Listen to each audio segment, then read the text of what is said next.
শীত পড়তেই সোয়েটার, টুপি, মোজা পরে বাইরে বেরোতে আমরা ভুলি না, কিন্তু বেশিরভাগ ক্ষেত্রেই একটি ইম্পর্টেন্ট জিনিস মিস করে যাই, সেটি হলো মাস্ক। কোভিড চলে যাওয়ার পর মাস্কগুলো যে কোথায় গেছে কেউ জানে না। এই শীতে মাস্ক ছাড়াই বাইরে বেরোচ্ছেন আর না জেনেই নিজের কি কি ক্ষতি করছেন জানেন? তাহলে শুনুন, তার আগে চ্যানেলটিকে অবশ্যই সাবস্ক্রাইব করুন।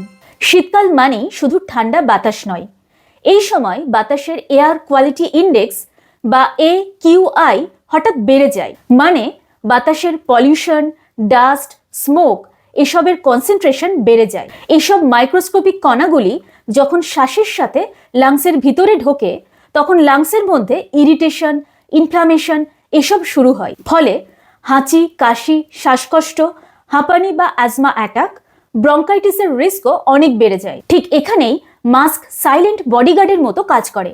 একটি নর্মাল মাস্কও এই হার্মফুল পার্টিকেলদের 70 to 80% আটকাতে পারে, আর N95 হলে এই প্রোটেক্টিভ পাওয়ার আরও বেড়ে যায়।